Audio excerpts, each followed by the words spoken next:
Nobody gulp into the camera? Ravi X Sebastian podcast. Dang. Alright. Welcome back, everybody. Oh, I clapped in my camera. Welcome back, everybody. We're doing the podcast again today, and my Tuner Evo coverage will come soon. So, but I'm here with one of my buddies from, who traveled down. So, who are you? What do you do? My name is Sebastian Rodriguez. What I do is rather difficult to explain, but I guess between a photographer and a creative director and everything in between. Are you really a photographer? No, you know what's crazy though? I never called myself a photographer for maybe like 4 or 5 years that I was shooting, and I just until people referred to me as a photographer, is that I started. And now you're like one of the most iconic people ever. That's not true. Everybody looks up to you. That's not true. Everybody in this room looks up to you. Okay, there's a lot of people in this room. I look up to a few people in this room. Okay, well, just had to get the poke in a little bit. So you do creative direction, and that's kind of when I met you through that whole grapevine of things. Mm-hmm. So we met at SEMA actually. Yeah, and then you also were doing social media work for a very well-known clothing brand. And then you were a touring photographer. You do concert stuff. You do editorial stuff. Really well known for your journalistic style. That's what we all look up to you for, especially the way you capture everything. I appreciate that. Everything in motion, everything really well colored. A little bit of just all the editorial stuff that you do is just top tier. There was even a speech given at the last car show that they spoke about your style, and they were kind of influencing the other photographers there. Wow. Can you talk a little bit about your style? How you kind of approach things? Yeah. I approach things in, I guess, a very simple manner. I see something and I kind of want it. I want to show exactly how how I see it, and I want to present it in a manner that is just expressive of that. So, for example, if I'm at an event and I just see it's a really good vibe. I don't want to just take a picture of a car. I want to take a picture of a car, fill the frame with everything that's going around, so you get a feeling. I want a photograph to kind of give a feeling, right? So you can kind of at least if you're not there, you can feel what it was like to be there. So I spoke to Halcyon about this a little while ago in our last podcast, and he was talking about how you capture the emotion of what's happening on scene. Do you try to engage the people to or try to include the people engaging in your content as a part of building out the story behind your photo?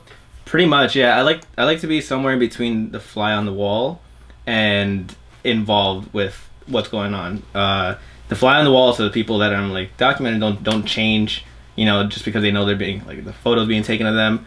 But I do also like to have the level of comfort with those people that I can get an organic photo. Do you feel because you're getting more and more popular and more known that people start to notice you more, and it makes it harder for you to be the fly on the ball or on the wall with people Not really. Not at all. Just especially because of the fact that who and what I'm photographing is irrelevant to the people that maybe would feel a certain way. Right. I mean, well, not feel a certain way negative either. So. No. But that would how do I put it? That would just want to God damn it! I lost my train of thought there. Rephrase your question. I was saying well, with popularity and growing on the internet, I mean, you have gained tons of popularity through your photographs and all that work, and now people see you guys Halcyon, yourself, Crispy, all the other dudes that travel along with you guys. Yeah. People see you guys as someone they look up to, as somebody they want to meet, somebody they want to take pictures with. Does that affect your ability to kind of blend in and shoot from the outside in? Yeah, no, not at all. Because I could, even if 50 people recognize me from an event that there's 5,000 people walking around, I still have a lot of time that I can dedicate to being the fly on the wall. I can socially interact with the people I'm close with and get that type of feel going. Got you. So. I had to trade a t-shirt to somebody at the last event to go film for me because I literally would stop and talk to everybody. But that might be my own personal problem because I really like talking to people. Yeah, no, I love it too, but you're only one person. Right. I run into that problem a lot. Where Yeah. I'll spend the entire event talking to people and oh, I forgot to shoot this event. And working the event, do you have any trouble with shooting in between working and having to do that aspect of it as well? I normally just don't shoot events that I'm working. That I do my job when I'm at an event. If I'm at a Tuner Evo, I'm judging, and I'm also there to set up the event and all that stuff. So I'm not shooting. But if I'm at but we all look forward to your photos the most of anybody else. But and that was a problem. But what I would do is bring on board photographers that I feel, you know, fit that niche of what I would bring to Tuner Evo. For example, Beth and Alex. Those are the people that we have shoot.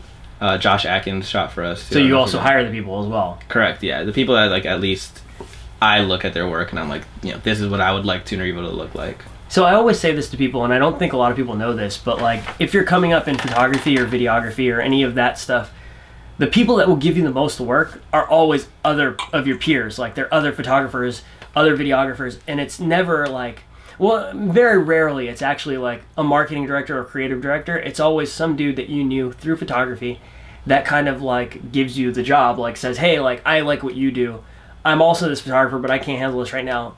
I'm going to hire you into this position. 100%. And that, I don't think a lot of people understand that or really grasp that concept until later on in their careers. Yeah, or like, I mean, I think it's until it happens to you, or you're in the position that, you know, you do it, and then you're just like, that's how that works. I always tell people, like, you know, just be careful that you're not too competitive with your peers so you don't damage your relationships or your future, like, connections, you know, something to that effect. I mean, people don't really realize that there's enough out there for everybody. So, you know, staying on that topic of Tuner Evo, you draw the flyers as well, right? Yeah, I do all the design work and the creative direction behind everything that you see. You don't promote that as much, though, right? That you're a fine artist, too? Like, not really. I mean, a lot of people know me through Instagram. Instagram is a photo platform, so I don't really feel like it's a place for me to put designs work. There's a lot of great, like...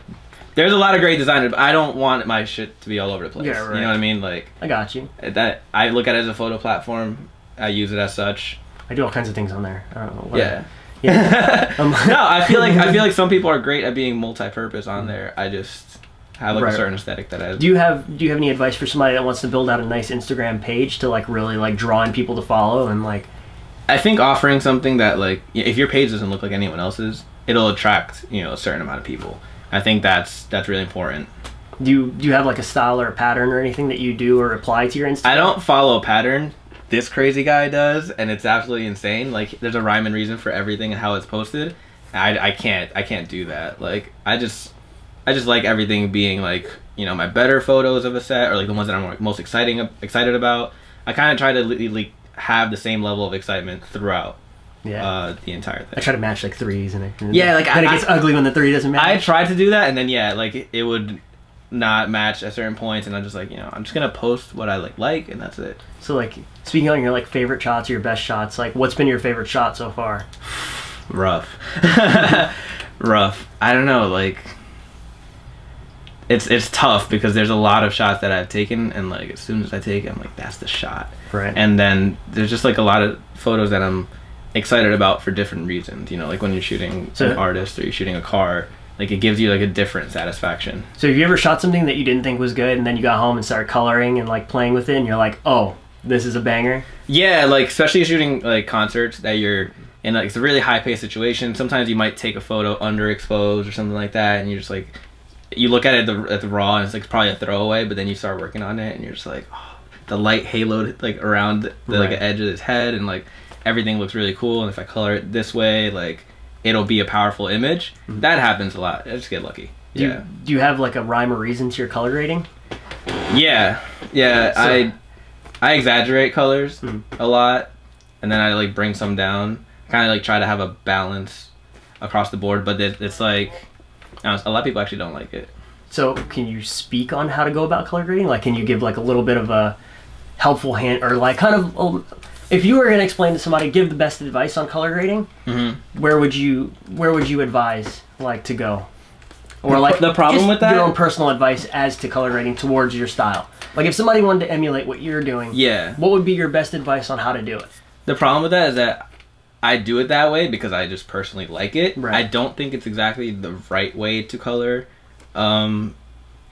And that might be why people do like it and don't at the same time. It's very polarizing. It's like you like it or you don't. Right. I really, really like the style of like the photos you shoot and the color grading that you do.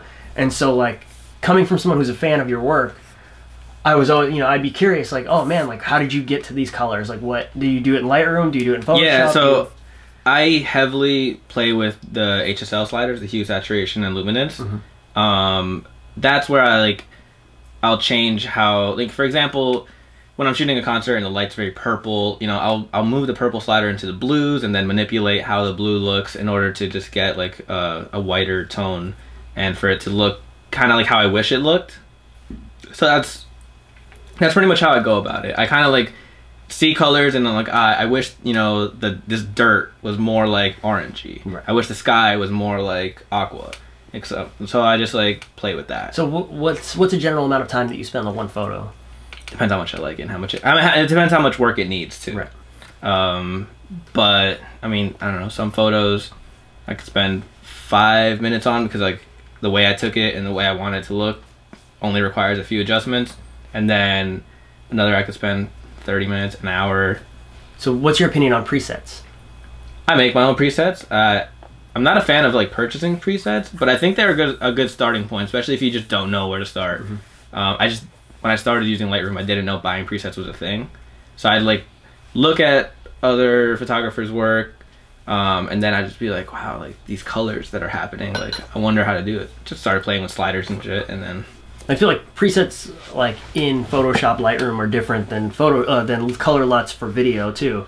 I think so. Yeah, like I always feel like it's Anthony a lot. would know best. I feel like it's really hard to color grade video to like a very specific tone or style or whatever than it is to do it in photos. Like, I mean, if I physically could take the footage that I shot and move it into Photoshop and color grade it using color like curves, levels, hue and saturation sliders, and like the exact way I photo edit, I could do some insane stuff. But then like sometimes like I think like sometimes like color LUTs and some of the presets really work as like great starting points. Yeah, I think just some people don't use it that way. Yeah, you know, they use it as a final product. Yeah, they'll download their favorite photographer's, you know, preset pack and then just throw it on all their photos and then like not realize that the preset only works for certain like photos and certain exposures and whatnot. Right. And then things just for a certain style of photo. Yeah. I mean, it's definitely a learning curve though. I know a lot of wedding dudes that do like presets to the end. They're like just one blanket thing, and I can't blame them though. Yeah, no, like, for sure. 3,000 photos. For sure, and they're like, yeah, everybody likes this vintage style or whatever specific. Yeah. They all want like an orange hue or they want whatever, and then they're like good with it. They're like, y'all take it.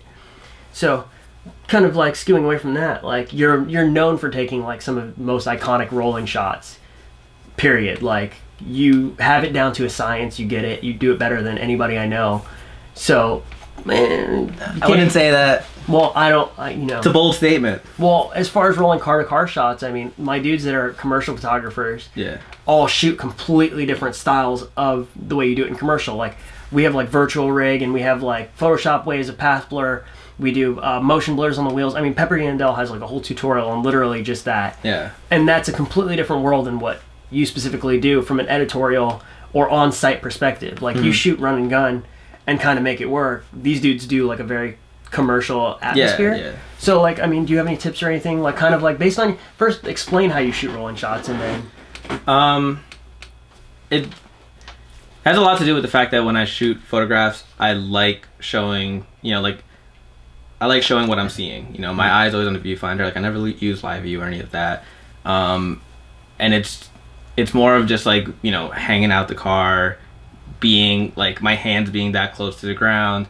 Like showing exactly what I'm seeing is like why I started taking rolling shots and the way I started taking them, and the way why I started like, you know, taking a very risky shot because I'm just like, this is what I'm seeing. I really want to show it. So how do you place your backgrounds? Like how do you go about searching for backgrounds and stuff like that as you're shooting the rolling shots? Like, I mean, sometimes it's not an ideal situation. You know, there's like cars in the background and then you're like in a city or something like that. You kind of have to deal with it and just wait for like an open space that like, you would get like a clean shot like the roller through the Daytona Bridge, and that was very like iconic in terms of like people seeing it and being like, wow, this guy actually captured a background with the roller and it making sense. Like I always have this problem with people who shoot rollers, and I always find them to be really cheesy. I've given sticks hell for that back in the day, and I'm like, there has to be an interesting background. You cannot just shoot a roller hanging out the window in front of anything. It has to be. It has to be a well thought out composited or composed image for it to be a real hit, like for people to really take to it, and you've done that really well. So, you know, I was just curious if you had any like tips or advice for like what to look for, or what other people who are watching this for advice may kind of like grab that they can like, you know, that one thing. I mean, like you have to just look at it like where you are, or like what the situation is. You know, I was just like fortunate that Anthony wanted to shoot those cars going through there, and I was like, I need to get this rolling shot. Right. So, and I just, you know, you just put two and two together. But like, it depends what you're going for. You know, sometimes the car itself is what you want to be the main focus. I just personally am like a big fan of like the whole filling the frame with just, you know, your eye just can move like this through through a photo I take. So that's why I take into account like where it is and tell the story of what you guys are shooting too. Exactly. Like you see the photo and you're there. Right. And that's the biggest thing. Especially with the rolling shots. So that, I mean, that photo specifically, like that I spoke about, like that photo said that, hey, we're in Daytona, we're shooting for Tuner Evo, this is the story behind this whole image and everything that goes with it. Yeah. So like, yeah, so I was like, I remember seeing a Porsche shot that was on a bridge that was like fantastic, and you captured part of the bridge, part of the Porsche rolling super low to the ground. Oh yeah, the one over here in Daytona, yeah. Sparky's old Porsche. Yeah, and then there's shots like we shot in Angel's Crest in California. There's this beautiful Evo, and there was like a lot of open areas that I could have shot a rolling shot, but I wanted like mountains to be on both sides because I wanted to show that like we're like in a desert area, like the Toge and like yeah, exactly. So you just like be aware of your surroundings and then just how you can implement them in the photo. Like don't ignore them. A lot of I feel like maybe a few people just kind of like get lost in the fact that they're shooting a car, and then forget that like there's other elements to a photo. I feel like there's a lot of struggle in just trying to get the shot right, and then they forget about the rest of it. Yeah, and I struggled with that for a while because learning how to do rolling shots is not easy. You know, holding your breath, being at 1/15th shutter, hanging out the back of a minivan. There's a lot of things happening. I mean, that's really slow too to begin with. I mean, have you ever tried to do the virtual rig stuff at all, or no? None of the commercial. I'm not a fan of it, just because of like what I shoot and the fact that like I like everything. Every photo you see, like my eye saw it. You know, like my eye was on the viewfinder. Like I said, I don't use live view or anything, so I just don't like going away from that. Right. So what happens if you go mirrorless? I'm not doing that.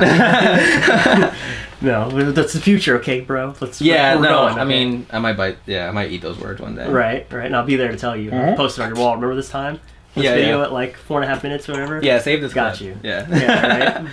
So, like when we get into that stuff, like virtual rigging, like all of that presents like a whole new world of problems, but it opens the doors to like presenting backgrounds that you normally couldn't, to create compositions that you couldn't do normally. Yeah. Like Anthony, you used it before, right?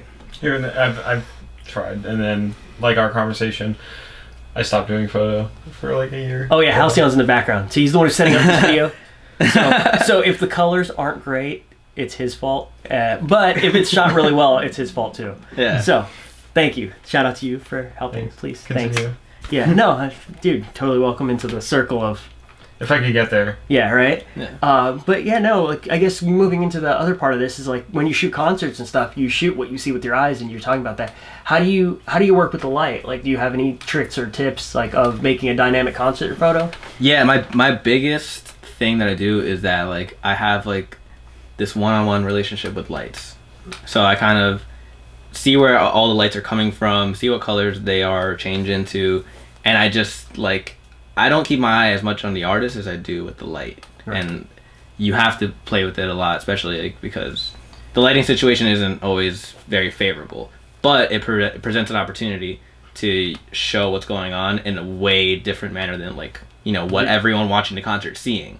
So I like when I started shooting concerts, I just had a Nikon D3100 and a Kit 35 like 1.8 lens. So I was very limited, and I would literally just like I remember one of the first shows that I shot being on stage was a Keith Ape show. I was so hype about it because I was a big Keith Ape fan, and then I just found the people that were promoting the show, and I like just shot them a DM. I was like, yo, I'm a photographer. That's the first time I like referred to myself as a photographer. I was like, I could shoot the show for free for you guys, like. And then they took it up, right? And they took it up. Yo, I was not expecting it. They like shoot your shot. They DM, literally shoot your shot. They DM me back immediately. They're like, word, meet us on blah blah blah blah at this time. And I was like, word, fire. I'm shooting a concert. Right. Was that your first concert? That was the first time I was like legitimately shooting a concert. I think the first time I shot like performing artist was me and Anthony actually went to a Sesh Hollow Waterboy show, which I did not know what to expect. And I was like in a mosh pit trying to shoot like Bones and Xavier Wolf and shit, and it was rough. I went straight from school, so I had my book bag still on me, and like some kid was moshing behind me and ripped my bag open. My homework fell out, but I got some photos. You're like, no, I gotta get this. I tried to gather my stuff, but it wasn't happening. It wasn't happening. But the crazy thing is that I got some photos of Bones. I sent them to him. I sent it actually to the person who was running the Touch Hollow Waterboys Instagram, and he's like, yo, Bones is gonna love this. They were shitty photos. Yeah. And then Bones actually posted one, and I was like, stop. So then, coincidentally, a few weeks after that was the Keith Ape show, and I was on stage, and then there was this, it was at the Marlin Room at Webster Hall, which is like the smaller room right next to the main room, and there was just lights coming towards Keith Ape, and I'm like, fuck, what do I do? And I just started shooting towards them whenever they would turn to him, and they would like halo around him. So then I would like get in front of him. I would literally be like in the front of the stage. I don't know like proper etiquette of shooting artists, and I'd literally be in front of him, and then just like waiting till the light would come towards his face, and then apologies, and then just get the shot when the light was hitting his face. And that's how I started learning, like, okay, you have to actually play with the lights. You have to have like a very intimate relationship with the lights and what they're doing. Have you ever thought about setting up like a third light, like your own external light source to help with that stuff? Or that's very improper like show etiquette, because you can't be like shining a light on an artist or distracting them in any way, shape, or form. Like I was lucky that was like a really small show. Like at one point, like Keith A put his arm around me because I was like one of the stage people, and like I was lucky that was a very intimate show, because otherwise you're normally not allowed to like step that close up front and whatnot. So I've always wondered that, because like when it comes to like producing like a commercial image that someone really needs for like their marketing or their promo, like, and you're like, look, if I can just set up this, that, or a third, I can guarantee that this be the perfect shot for you guys to use and sell. Yeah. So I don't like. I was curious, like from that aspect of covering it from an editorial perspective versus like saying, hey, like, here's your marketing material. Like, how am I going to do this? You know, how am I going to make sure that this is perfect every single time? So, I mean, it's really crazy to hear that you're just like, yo, I have to make sure the light hits perfect and I need to be in the right place at the right time. Yeah, and it's a big thing of just like, I wait for the shot. Like, sometimes now that I'm shooting like bigger festivals and stuff like that, you just, like, we'll be in the photo pit and just see a photographer just like, click, click, click, click, and like 300 photos were just taken while you're just waiting for one shot to happen, because you see it, you see where the light's hitting him, you see what the artist is doing, and you're just waiting for that shot to happen. So you're talking about Bones freaking out about using you're freaking out that he used your photo. How'd you feel when Gucci used your photo? Oh, that was incredible. I mean, like the feeling of, first of all, like right before he went on stage, he like shook my hand, because like, he got out of his Navigator, and then me and my buddy Bassam were like waiting out there for him, because I told Bassam, I was like, yo, he's in that Navigator, I know it. And then it was like 2 minutes before I set, he walked out of it, and he was just like, he's like super happy, and he's like, yo, yo, yo, and he's like dapping anyone up that he saw. And then I was like, this is incredible. And then I just walked on stage with him to like, you know, like as if I was like his people's. And then I shot that, and then coming off stage, the person that was doing video for him, like we exchanged info, and then I immediately ran back to the trailer that they like set us up in. I edited a few and I sent it over to him, and like he happened to be in the Navigator next to Gucci and showed it to him, and Gucci was like, yo, post those right now. Sick. And I was like, and then like I just like refreshed my feed and I saw it, and I was like, get out. I didn't get photo credit or anything, but just the fact, you know, Gucci knows who took that, and like he posted it. He posted 3 in a row. It's kind of bad about giving credit, but he also posted my buddy's... Most rappers are. Yeah, he posted my buddy's photos of like the blue cars. Yeah. Whips by Wade from Georgia. Yeah. Like my buddy was like, I don't care, whatever. It's like, I got paid for the shot. You kind of can't get mad about that stuff, honestly. No, for sure. I mean, I just, you know, it's always nice to get this shout out. It's like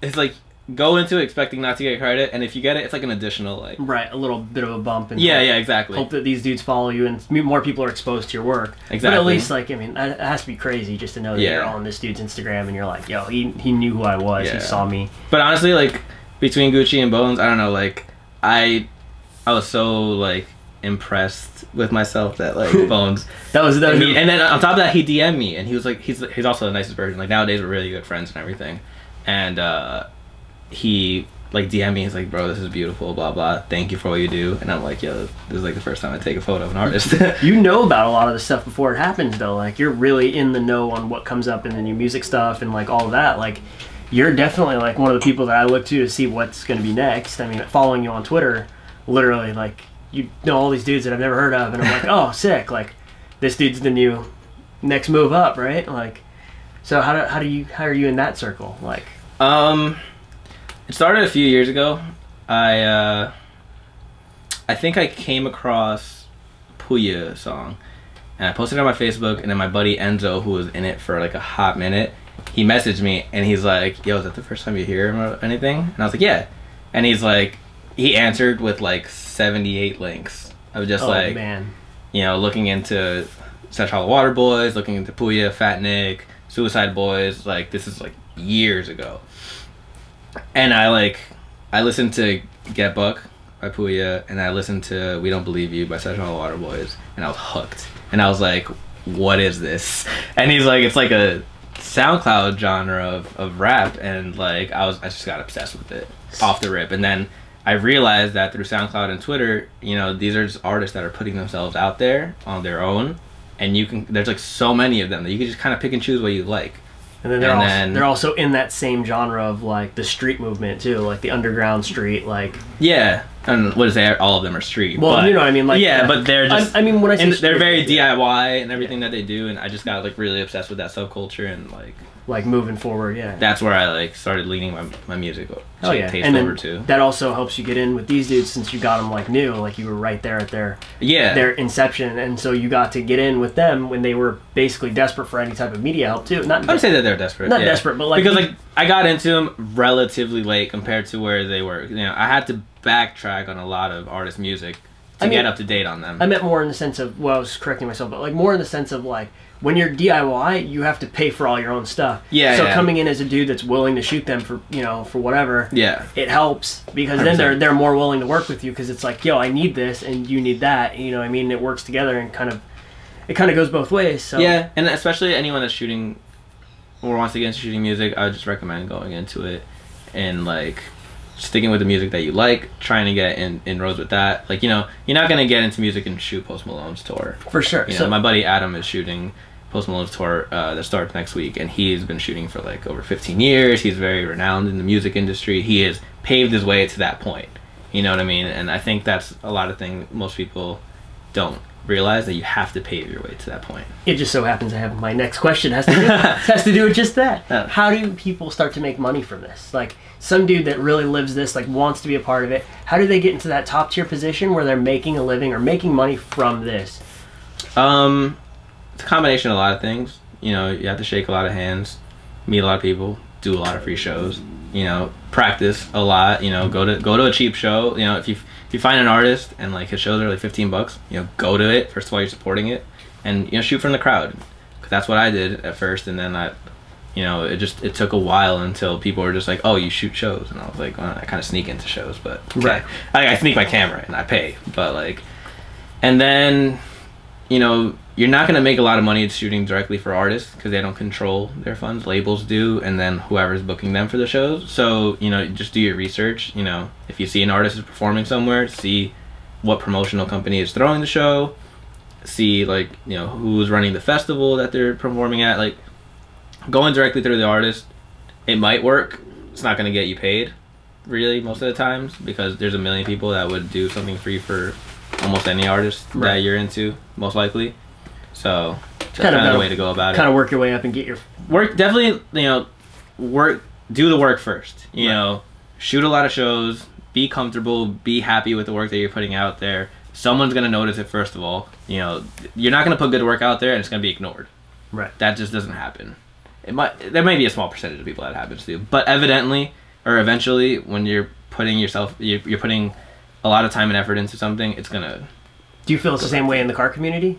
100%. So you feel like it kind of ties together, similar situation for everybody that's car related. Yeah, and I think starting with cars helped me a lot getting into music because I was never shooting cars because I was like, I'm gonna make mad money off of this, and like I was shooting cars because like I liked cars. I picked up a camera because I went to school for graphic design, and I took photography electives, so I had to buy a camera, and then I was like, well, I like cars, so I'll just shoot cars, and I just started really like getting experimental with it, learning more, and then people started seeing me as like a car photographer. So with that, do you feel like graphic design plays a role in the way you shoot photos? In my composition, definitely. Learning graphic design taught me like, you know, a well-composed image, taught me filling your edge to edge with everything necessary and a visual hierarchy.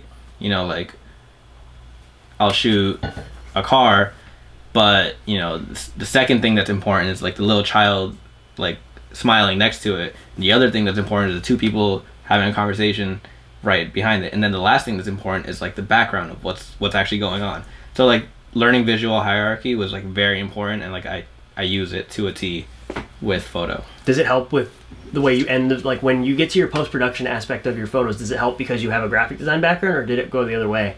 Like, did it help to learn photography to make more sense of your graphic design, or was a little of both? I kind of like use what I've learned through trial and error of both, and like what I feel works into each other, if that makes sense. Because what I learned, I started as a graphic designer, and then when I picked up a camera, Photoshop started to make sense. Yeah. Like why, what did what, for what reason, made sense because I now knew how to do it in camera, and I was like, oh, that's why this is this. Yeah. This is stupid, or this this makes total sense now. I get it. You know what I mean? Like when I got into cameras, I started using Lightroom off the rip, and Lightroom made a lot of sense because I knew Photoshop. So I got into Photoshop before Lightroom was ever a thing. Got into Photoshop. Don't hate yourself now. 4.0, bro. I got into Photoshop at 4.0. We're not gonna talk about that. Yeah.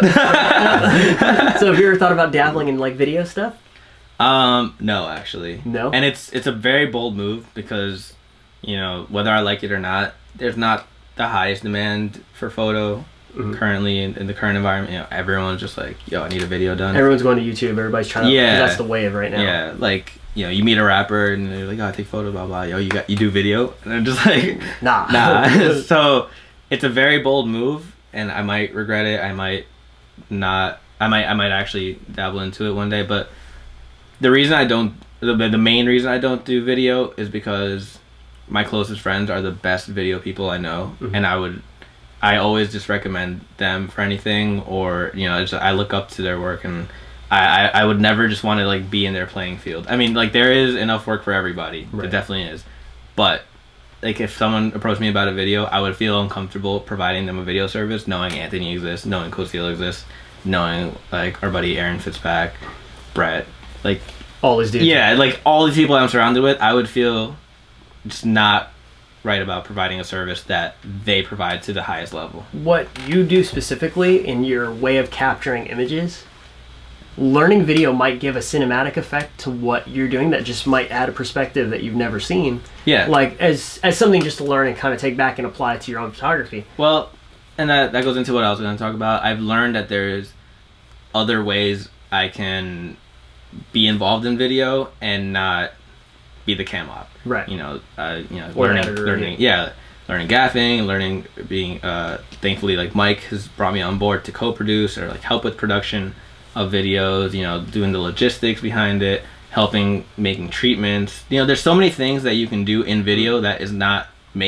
filming the actual video, that I kind of like being like that person in the background. In the production, kind of working. Yeah, and just like, you know, being behind the idea, and then the people that are correct to make it happen, make it happen. That's like a lot of what I learned recently in recent terms of like when I got into like the video side of things, like has really changed my perspective on like the way I shoot photos. And I'm like, wait, if I do it this way, I know I can get a good shot for this, or like it's basically doubled my like knowledge of how to apply it. Yeah. So I always like try to like say, hey, like, you know, don't talk yourself out of, but I also think what you're doing is perfect too, because it's like you took a skill and you got the best, you became like the best you could, you know, whatever. And obviously we're all growing. Yeah. But like you're phenomenal at what you do, and it's a growing thing. So it's like you focused on one thing, used that, got good at it, and stuck with it, and you're not even trying to like spread yourself thin, which is like what we all do. I mean, I hate to say it about myself, but like, yeah. I mean, I try to do a lot of things at once, and it ends up kind of hurting a little bit. I can't blame anyone who does it, because you know we live thankfully in a very DIY world where anything you want to learn, you know, spend a summer in your basement YouTubing it, and you'll learn it. Right. You know, like if you apply yourself to almost anything, you can literally learn it off YouTube. Oh, so, sure. So I can't blame anyone that tries to like, you know, run so thin trying to do everything because why not? You live in the world that allows that. Like 15, 20 years ago, you couldn't learn all these things and apply yourself in all these things. Oh, yeah. And put it out there and actually be something in one of those at least. To make sure you watch 2 or 3 YouTube videos to make sure that all the knowledge kind of coincides, because people just make things up as they go along. Yeah, 100%. You know? But Right. that works too. People gotta head sure. that way. No, absolutely. Fake it till you make it. Or just say it's a real thing. We just had this conversation earlier. If you say something confidently enough, somebody will believe it. Exactly. You know? And most likely a lot of people. Because if you say a bold statement, you know, bold statements are polarizing. You know, it just makes a lot of people be like, what the hell is he talking about? And a lot of people be like, I see his point. Yeah. That's what I was thinking. Yeah, exactly. When in reality they weren't thinking that, but it just makes sense. So are we going to see more prints in the future? Yeah, because you made a bunch and they were killer and they did really well. Yeah, I think I want to make a little less like more limited prints, or do you want? Yeah, I want to step into bigger things. You know, a lot of people DM me being like, "Yo, I just want this like to fill my living room wall," and I'm just like, "Shit, you want my photo to fill your living room?" I shot this at 8 megapixels on my iPhone too. Can't do it. I mean, honestly, that's one thing that's like a lot of people don't know this, but I shoot with a 5D Mark II. Right. You know, like. And a version 1 2470 and like a Rokinon 35. Like my equipment is as simple as it comes. You know, like up to a year and a half ago I was shooting with a D3100 Nikon, which is like, in case you're a Canon person, the T3 equivalent of a Nikon. Did it have a flip out screen? No. It was like a T2, bro. Get your Canons right. My bad. Yeah, but honestly, yeah. So like that's, you know, I can't get into that level of prints, but I do want to. They actually, I mean, when it gets really down to it, like, I mean, the actual megapixels don't really matter. It's like when you get bigger, you spread the pixels, and like you don't look at it up close, you look at it from a distance. Yeah, I mean, I still want it to just present itself really well. And your prints were awesome, so like, I mean, you did super well. I do all the production myself. How did you mail them out? I just went on Uline and I got like packages specifically to the sizes that... So they're flat. Yeah. Okay. So I had to pay more for shipping because they have to all go as packages because they all have do not bend on them. But... when the people got them, they were happier that they were in a... Exactly, yeah. And I had like less... I had maybe one person that I had to send them out another one because it got messed up. Like the mailman tried to put it in their mailbox. Of course. I had that happen with a license plate frame. Someone folded my license plate frame. And I was like, really? Like, that's how this went in the box? Okay. Yeah. Cool. So, but I'm definitely gonna do it more frequently. I definitely enjoy the fact like people send me pictures and hang in their room, being framed in their living room and stuff like that, and I'm just like, that's amazing. Something I always wanted to do. I was never really confident about, and then at one point I was just like, I think at the end of last year I was like, I have all these photos. I wonder like if anyone would want them. So have you ever thought about doing a gallery? Yes. Do you want to do that in the near future? I definitely do. I've been wanting to do that for a hot minute. I just want to treat it in the way that I would like it to happen. You know, like I want it to be, in my head I have it built out a certain way. Like I don't want it to just be a boring gallery. Like everything that I do has like a certain level of excitement to it, and I want to match that across the board. Would you be down to do it when we do the next Sorcery Art Show? Would you be interested in having a display? I would love to come down and do that. Because we had a really good experience with that. I mean, a lot of dudes for the first time, like Styx was the first time he ever printed his own images. Yeah. And saw them in front of him, and people really took... It's an incredible feeling, and it provides a different dynamic. Like I can recommend anyone that takes photos to just, even if you have a printer at home, just print it and like hold your photo in your hand. It's such a weird, cool feeling. Yeah. I mean, that's like, I want to get to that point where we do bigger prints and do you have any specifics on paper or anything that you really like? I just like stick to the paper that the printer can handle, because I used to work at a print shop, so I kind of like have a good handle on how paper and ink works. You know, set up your printer properly, get the actual photo paper that's recommended for your printer. Like, don't have an HP and then try to run like a cheaper off-brand photo paper. Like, it's not gonna look right. But if you have an HP printer and you run genuine HP ink and you set your printer for photo and you use photo paper, like, it's gonna come out good. There's no way. And also, if you use when you export, you have the printer, or you have Photoshop dictate the colors. That makes it like a lot of difference. I have to show you some stuff after we're all done with all this, but like, we did some prints on a matte paper through a Epson printer, and it was like phenomenal. The colors were like amazing. Yeah. But the guy that did it, his name's like Motive Artworks on Instagram. That dude has a printer, and he really understands how to use his specific printer and make it work the way we need it to. Yeah. So like I've always just been curious about like that, and I want to promote more printing and more fine art stuff amongst photographers and visual guys in our industry. So like getting people out and like just seeing it, holding it in your hand, seeing it on a wall. I mean, I've been promoting it to people who are like just coming in. I'm like, yo, you send me your best image, we'll put it in the gallery so that people can see your work, and you can see that it's not the Instagram of just double tap and keep moving. Yeah. They actually walk up, take it all in. You can see their reaction, see their body language, see them talk about it, and it's a good feeling to just be in that environment. 100%. Yeah, I think at least printing it just to see it is like really important. I mean, making prints to expect you're gonna make a lot of money is something a lot of people are getting into recently. But you just have to use social media to your advantage and like create a demand for it first. Create a brand too. Yeah, or just like have yourself be a brand. Right, of course. So I was gonna say like there's a lot of people, I mean, like, so when I got into this, and I've said this before, but when I got into art and design and all that stuff on the internet, everyone had an alias. Yeah. Like, even if I came from graffiti and whatever, but everyone had an alias. That's cool. I didn't know you came from graffiti. Yeah, that's how all of this kind of came about. That's cool. That and skateboarding. But anyways, yeah, we all came from that, and we all had aliases. No one branded themselves as a person. Like, there was, maybe it was like an ego thing, or like we didn't want people to know who we were, or like we wanted it might to be because like, you were doing something illegal. That too. I mean, well, besides that, you kind of need an alias. Yeah, but like, I mean, remember like DeviantArt? Everyone had like these weird names, and then like I got into some stuff, and I changed my name, and I tried to use my real name, and then like a week later I changed it, and then that's how I go by 4 now. Like, so like in Art World or whatever, like 12 Ounce Profits, or like back in it, I still have the name 4 from that, like that era of graffiti and stuff like that. So it's like real weird. Like now people brand as their full names, and it's like, wow, like there's a lot of people that still create a brand around them.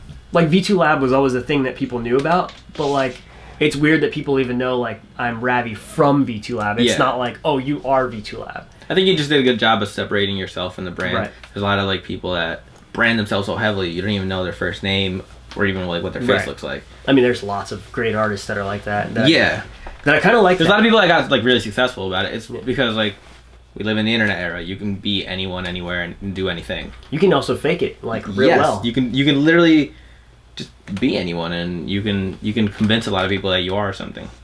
I think that's a good and a bad. It is, because like I feel like it's a good thing for people who maybe aren't the most confident. I was gonna say there's a lot of people that wouldn't be somebody or wouldn't have put themselves out there if they couldn't be an alias on the internet and like hide behind, not hide, but like be behind a name and a brand that kind of perpetuates what they want to put out there because they can't confidently put it out there themselves. I think that's good and bad.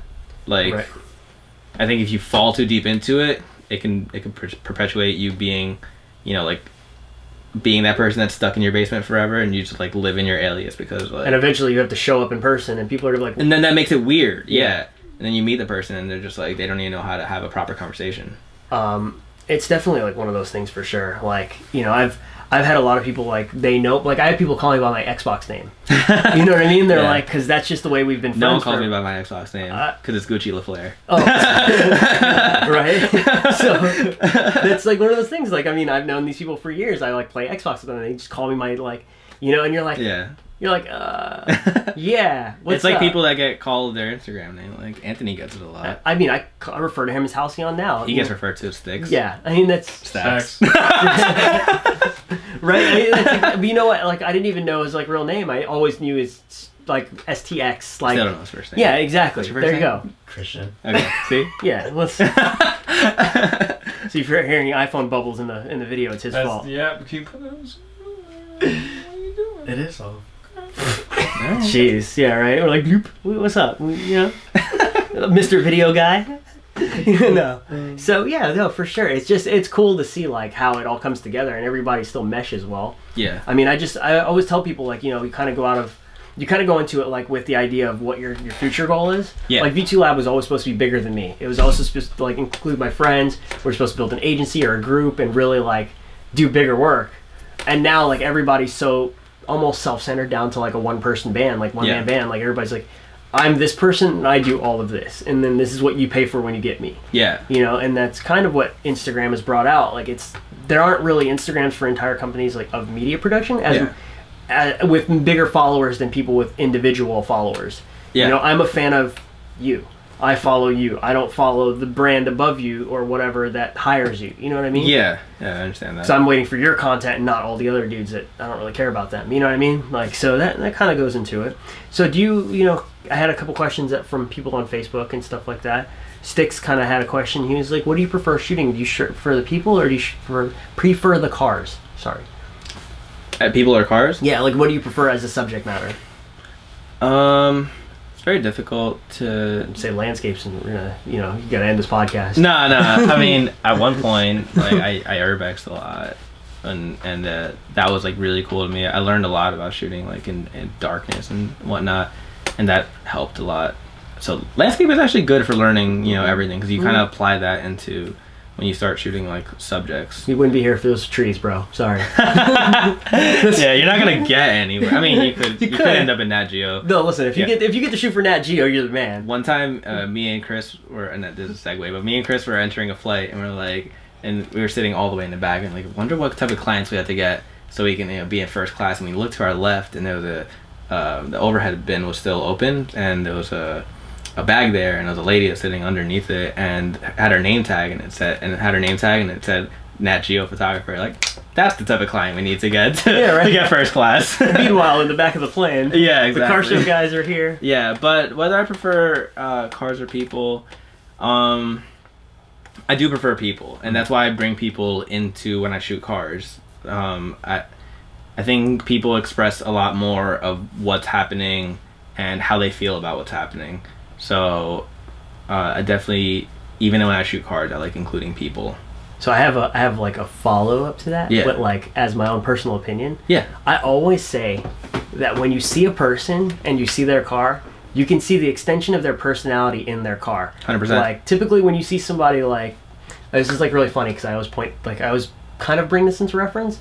I know this scrawny kid, he's like, whatever, kind of a dork, but he has like a really fast drag car. And then you hear him speak in the toughest, meanest, condescending, like ego-driven world. Yeah. But it's backed up by his car and not himself. It's like the missing part of his personal personality was built into that car. Yeah. A lot of people use that. And it's funny, like, so then when you see it in what you're capturing, if you can capture the extension of their personality properly, you've really got a great photo. Yeah, and there's a lot of people who are direct correlations to their car. Like today we were shooting Lucas. He has a pink 240. I don't know if you saw it. Yes, I met him Professors. Before, yeah. Car's beautiful. That car is him to a T. Yeah. You meet him, you talk to him, and you're like, yeah, that's his car. Sick. But then you meet other people that are just like, they're not like their car at all, but like their car is an extension of maybe who they wish they were, or like who they feel they are.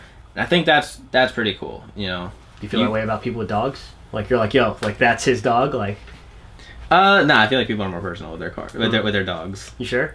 I think so. I don't know. I've seen people's dogs, and I'm like, that's definitely his dog. I don't look at the person to dog relationship as much as I look at the car to person relationship. But maybe I'll start looking at it. Now we're gonna be judgy. We're gonna be like, I'm not being judgmental either.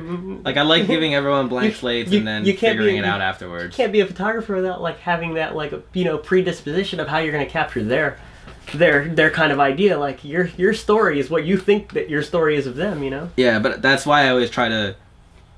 And have a conversation with anyone that I'm shooting, even if I don't know them. Like, for sure. Just having that personal connection with somebody, it just changes what you shoot. Like you can tell when somebody just like stopped an artist and was like, "Yo, let me get a picture of you real quick." Oh, of course. Or just like stopped by a car and was like, "Let me get this picture real quick." And as opposed to somebody who like, met the car owner or met the artist, had at least a short conversation with them, or knows them on a deeper level, and then photographs. Like there's a vast different dynamic to those type of photos. For sure. Sometimes I just make up conversations in my head about what people are saying. I'm like, yeah, this is what they're talking about right now. And then I start just drawing out my picture and my idea in my head. And I just try to give everyone time of day. I think that's something that's not very common nowadays, especially because we live in the internet era where you don't have to give everyone the time of day. We were talking about that the other day. This guy, I guess he has like 30,000 or so followers or something to that effect. And he was doing a live stream of him editing, and someone was like, "Hey, like what camera do you use?" And he was like, "You don't need to know that." And they were like, "Well, what are you doing in the photo?" "You don't need to know that." Like, well then get off the internet, bro. Like, if you're not here to like talk or show or help or whatever, like. don't act like you're helping, or don't act like you're some sort of. It goes down to like, if you have nothing nice to say, don't say it. Right. Type thing. I kind of like loosely live by that. I think it's like a really important thing to have in the back of your head. Like if you're not bringing anything to the table. I just try to be as nice as I can to everybody, and then like you can't be like overly nice. Let them hang themselves if they need to. You know what I mean? Like I try to be positive, and I'll let them kind of like draw their own picture of what I need. Like I'm like, oh okay, like I see where this is going, and I see your motives. Yeah, yeah. And then I mean, if like anything, dude, if you let somebody talk themselves into it, their true personality always comes out. Yeah, exactly. And so, one other question from the internet we had was, what's your editing workflow? Very simple. I don't take that many photos. You know, like I was saying earlier, I wait for photos to happen. I see them in my head. I see what's going on. So I don't have to, you know, I don't shoot an event or a concert and go through 13,000 photos. Mm-hmm. I go through a few hundred.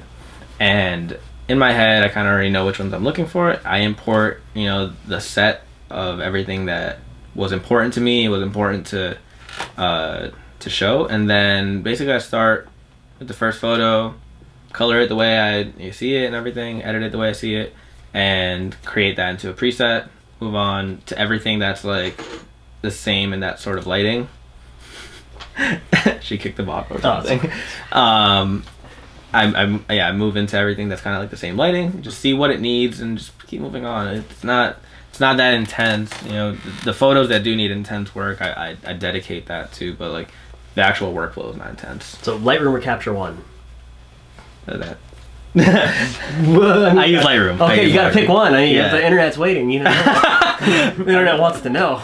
I don't think the internet's in that much anticipation of what I have to say. You know. Well, no, I do Lightroom, Photoshop, back to Lightroom. That's the way my flow. Yeah, no, okay. If you were asking that, I do Lightroom, Photoshop for, you know, anything that I have to remove, or like I also use Photoshop for levels, and then I go back into Lightroom for anything like final. And then catalog and do all that stuff, or do you do any of that? Because I organize my folders. Okay, like I don't do this, and people like judge me for this. I get judged. But like I don't have like a backup library on my Lightroom. Yeah, literally. Every time I ask me to do that shit, I'm like, stop. Yeah. Like no. Okay, so that's a thing. Like, I mean, I feel like that's a thing for like wedding photographers and things of that nature. That they just have so much stuff to catalog, but. I don't know either. I'm like real bad about this. Yeah, I'm really bad about backing my stuff up and all of that. I have stuff backed up sometimes. I have like a gang of like USB hard drives that I like. Just I back up my RAWs, you know, every now and again. Things that I feel like are very important. Like I just don't want to lose this, and I just like give it a lot of attention. But it's not how I treat everything. I have every bit of video I've ever shot embarrassingly backed up, and then, like, I go back and look at some of it, and I'm like, man. I was really bad at this. And this was like a year ago. It's kind of good to look back at your own work, though. Well, I feel like you can take a lot from it. I started getting better at skateboarding like that. Like, watching myself. So I'm like, why am I scared of this? Then I'll like go back out and like go and kill myself. But like, yeah, like. Watching things done wrong is a learning experience. I think if you just take it that way, like for example, I interned and worked at Mishka for a while, the clothing brand in New York City. When I got in there, it was like a failing business at the time. And like that office is closed now. And just watching it deteriorate before my eyes, but still like working through it, seeing what was happening, the cause and effect of everything, like seeing what was going on in the office and then seeing the effect of it outside. Like it was a learning experience. Like a lot of people would have been like, and I actually myself at first was like, damn, I wasted my time. I could have been at a flourishing company or a flourishing brand, but because I like this brand so much, I was here dedicating my time and I saw it fail. But then I learned a lot from it. Mm-hmm. So I think, yeah, watching failures, watching your own failures, somebody else's failures, if you use it as a learning experience, you could take a lot from it. Literally, there's like a saying to that, like something about a calm sailor a sailor in calm seas or something, like, you know, I don't know the saying. I saw it this morning and I totally forget. It's something about that nature. Yeah. No, you don't become a skilled sailor from calm seas or something. Oh yeah, exactly. Yeah. I mean, you flourish through adversity. Calm seas don't make a skilled sailor. There it is. Thank you. I totally saw it somewhere in a fortune cookie earlier today. Yo, but it just makes a lot of sense. Oh, there it is. Yeah, there. The fortune cookie. There you go. From off screen here. Yeah. Get down the floor. A calm sea does not make a skilled sailor. Dang. So back in focus. I think it's very important, like especially in photo and video. Yeah. Like you're gonna suck at some point. You're gonna like you know about skateboarding. You know, Right. when you pick up a board, you're gonna suck. Of course. I mean, we talked about it all the time. When you try to drift for the first time, you're gonna suck. Oh, like, but you know what though? Don't get it twisted. You can get in a car, and if you can drive a stick shift, by the end of the day, you'll make part of the course, if not like half. If you give I still haven't linked the course. Listen, so. if you give somebody a skateboard, you're like, yo, go do a kickflip. 1,000 tries later, they might still not be able to do a kickflip. Like, I didn't realize how hard skateboarding was until I'm like, yo, can you like push? And then I make fun of Anthony for pushing Mongo. You know, like. It's like a thing. It's because the Ronin's in my left hand. I can't. Right. I give him a lot of credit for skating with the No, board. absolutely. I mean, I do it too. I mean, what's up? You know. You want to play skate? You should have Yes, yeah, I you do. guys should play a game of skate right. on Ronin's. So with Ronin. Yeah. Mine's still built. So. Oh yeah, what's up? Mine is too. It's on a stand right there. I'll take it apart. I'm totally lazy. Calm down, kids. No, you know what I mean? Dude, it's all love. It's all for sure. Just Yeah, I'd love us. to sweat my ass off before this 20-hour drive. Right, Yeah, right. right. They're driving back from Florida to New Jersey after this, and they stopped by for this podcast. You got to give them a ton of credit. You know, super hyped that Anthony Halcyon helped set this up. You know, with the camera stuff and making us nicely lit and colored. He white balanced us. If I'd have done this, I'd have done it in auto just to make it real easy. So, because I'm lazy. Sorry, guys. But okay, so I guess we'll wrap this up. You know, so we can go play skate. And no, No, so we can get on this miserable yeah, drive. we'll probably go eat real quick, and then they'll go on their way because we need to eat because we haven't eaten today. Did you eat today? Did we eat today? We had chicken salad. Yeah, we had half. Yeah, he had half of a chicken salad, and we each shared a quarter. Of it. I haven't eaten today. Period. So, anyways, wrapping it up. Give a shout out to someone or something that doesn't suck. My girlfriend doesn't suck at all. Yeah. She's a trooper. A plus. Yeah. Awesome. Nah, she's a trooper. She's like through everything. You know, all my car troubles. Like, you know, she actually loves sitting aside from like next to me when I'm editing. She like loves seeing the edit process. She's like there to hear about like me going on a spiel about my new favorite rapper and like why they're so cool and shit like that. You know, it's cool to have a person you can just bounce off of all the time, and like it's always there. Fried chicken. But that was me. And no, honestly, like my close surrounding people are just like the people that I bounce everything off of, like Anthony, Alex, Mike. We're not yes men. Yeah, none of us are yes men, and that's like You the also best don't thing. answer messages to be a yes man. We're all Text terrible. me, bro. We're all Oh, terrible at answering. okay. everything. Facebook Messenger, no. I also Facebook called you yesterday when you didn't. I saw that and I was just Yeah, like, right. what It's is messed doing? up. I might have declined that. I didn't have your sorry. phone number yet. Your Yeah. key broke and all this stuff. So, Yeah. dude, thank you so much for everything. Anytime, Hopefully this was fun, and you know, hopefully somebody learned something or other. I hope so. Dude, thank you. You got it, buddy. See you I'm guys. glad we got to do this. Honestly, Sick. if you want to do it for a minute, Hey, well, I'll put all your links and all his stuff in the description below. You guys can go follow and do all don't that roast me stuff. too much. My work is not. It's cut out. Today. Yeah, we're not. Thank you guys. Peace.